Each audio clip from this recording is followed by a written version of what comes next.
Alors c'est quand même fascinant de se dire qu'en chimie, ce qu'on mélange mathématiquement dans un bécher, eh bien c'est pas toujours ce qui s'y trouve physiquement à la fin. On a très souvent affaire à une sorte d'illusion d'optique, ou plutôt d'illusion chimique. On verse un peu de poudre dans de l'eau, on fait un petit calcul rapide sur un coin de table, et on s'attend logiquement à ce que le résultat corresponde pile poil à ce qu'on a mis. Mais la réalité microscopique, elle est bien plus chaotique, dynamique et complexe que ça. Dans cette analyse, on va essayer de lever le voile sur ce grand mystère des solutions aqueuses et d'explorer cette fameuse frontière invisible entre la théorie pure et la vraie vie des ions. Au programme de ce décryptage, 1. Les bases de la concentration. 2. La différence entre ce qu'on apporte et ce qui est effectif. 3. La réalité des ions. 4. L'activité de la solution. Et on terminera avec le point 5, la conductimétrie. Allez, on attaque tout de suite avec notre première partie, les bases de la concentration, histoire de bien poser les fondations ensemble. Avant de parler d'illusion, il faut comprendre ce qu'on attend normalement en chimie. Comment est-ce qu'on quantifie ce qu'on met dans un liquide? La base de la base, le point de départ absolu, c'est la concentration molaire. C'est le fameux grand C qui est égal à N sur V, la quantité de matière en mol divisée par le volume. D'ailleurs, même si le système international veut qu'on utilise des mètres cubes, dans les labos on utilise presque toujours des litres, tout bêtement à cause de la taille de la verrerie qu'on manipule tous les jours. Bref, c'est vraiment le ratio fondamental pour compter combien de particules se baladent dans un espace donné. Mais attention, il y a un piège très classique dans lequel il ne faut surtout pas tomber, confondre concentration molaire et concentration massique. C'est pas du tout la même chose. La concentration molaire, en mol par litre, ça sert littéralement à compter un nombre de particules, alors que la concentration massique, en grammes par litre, ça pèse leur masse physique. Et le pont magique entre les deux, c'est la masse molaire. Pour vous donner une idée concrète, si on a une solution de sel, du chlorure de sodium, à 0,1 mol par litre, on multiplie par sa masse molaire, qui est d'environ 58,5, et paf, on découvre qu'il y a physiquement 5,85 grammes de sel dissous par litre. C'est la passerelle parfaite entre notre balance dans le monde réel et le monde microscopique des molécules. Mais là, faisons une petite pause et posons-nous une question hyper importante. Une fois que ce sel, ou n'importe quelle poudre, est dissous dans notre bécher, est-ce que la molécule d'origine existe encore en tant que telle dans l'eau? Eh bien, c'est exactement là que la belle théorie mathématique se fracasse contre la réalité physique. Ce qui nous amène tout naturellement à notre deuxième point, la différence entre l'apparent et l'effectif. C'est vraiment l'une des erreurs les plus fréquentes quand on fait de l'analyse chimique. On confond totalement le soluté apporté avec les espèces effectives. La concentration apportée, en gros, c'est l'étiquette sur la bouteille. C'est la quantité de solide qu'on a physiquement versé. Mais la concentration effective, c'est l'espèce chimique telle qu'elle existe vraiment, là, tout de suite, dans le mélange final.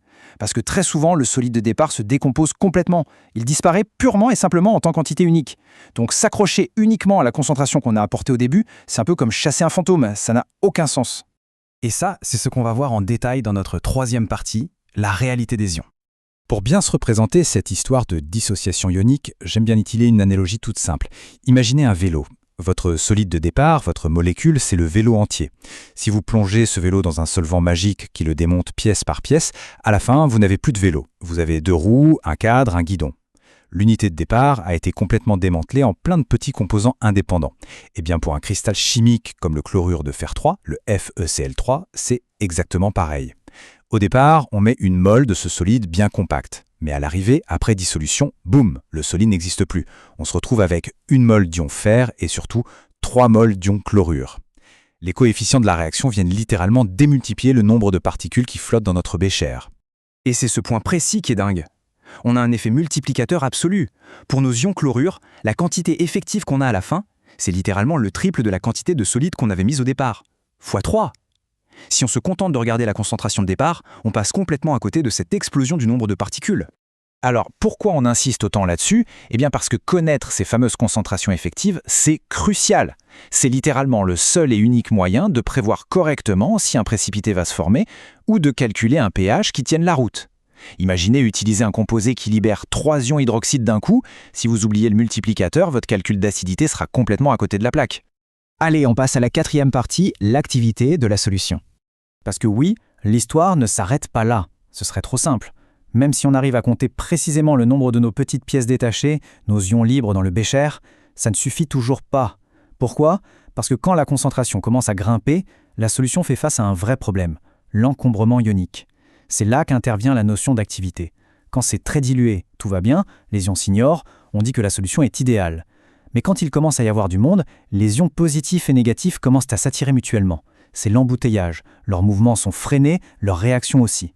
L'activité, c'est donc notre concentration effective, mais qu'on a dû revoir à la baisse pour tenir compte de ces espèces de frictions électriques.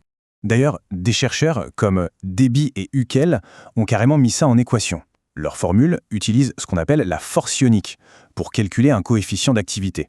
Bon, sans entrer dans les détails mathématiques complexes, ce qu'il faut vraiment retenir ici, c'est que plus la concentration augmente, plus l'énergie globale diminue à cause de ces attractions. Le véritable potentiel de notre chimie est donc toujours un cran en dessous de ce que notre simple calcul de concentration laissait espérer au départ. Ce qui nous amène à notre cinquième et dernière partie, la mesure par conductimétrie. Parce qu'au final, on peut se demander, face à un monde aussi microscopique, rempli de particules invisibles qui se multiplient et se freinent entre elles, comment on fait pour mesurer concrètement cette réalité? La réponse, elle est brillante. On utilise l'électricité. On plonge une cellule conductimétrique dans le liquide, on y fait passer un courant alternatif. Vu que nos fameux ions libres portent des charges électriques, ils vont se mettre à bouger et à transporter ce courant. D'un côté les cations, de l'autre les anions. Et la machine mesure la conductance. En gros, elle regarde avec quelle facilité ce monde invisible laisse circuler l'électricité. Et ce qui est génial, c'est que la conductivité qu'on mesure ne dépend pas de l'appareil, elle dépend vraiment des entrailles de notre solution. Elle dépend de la nature des ions, parce que certains sont naturellement plus rapides et agiles que d'autres. Elle dépend de leur concentration, évidemment, parce que plus on a de petits transporteurs, plus le courant passe. Et enfin de la température qui vient agiter tout ce petit monde. Et c'est là que la fameuse loi de Colroche entre en piste pour les solutions diluées. C'est un peu la preuve ultime que c'est bien la concentration effective qui dirige tout. On n'utilise jamais, au grand jamais, la concentration du solide de départ pour calculer le courant. Étape 1, on identifie tous les ions qui ont été libérés. Étape 2, on prend la capacité à conduire de chaque ion et on la multiplie par sa concentration effective. Oui, celle qui inclut le fameux multiplicateur de tout à l'heure. Et étape 3, on additionne le tout. La conductivité de notre solution, c'est littéralement la somme du travail de toutes ces petites entités invisibles. Voilà, on a complètement déconstruit l'illusion. On a vu qu'une solution, c'est pas juste un mélange mathématique sur un bout de papier, c'est un vrai système dynamique, bourré d'ions qui se multiplient et interagissent sans cesse électriquement. Et je trouve que ça laisse songeur. Si de simples poudres dans un peu d'eau créent déjà autant de complexité, imaginez un peu comment ces mêmes interactions invisibles, ces mêmes engombrements, dictent les équilibres gigantesques de nos océans, ou comment ils gèrent à la fraction de seconde près les fluides à l'intérieur de notre propre sang. La chimie des solutions, elle est partout, elle est silencieuse et elle est électrique. Merci beaucoup d'avoir suivi ce décryptage avec nous.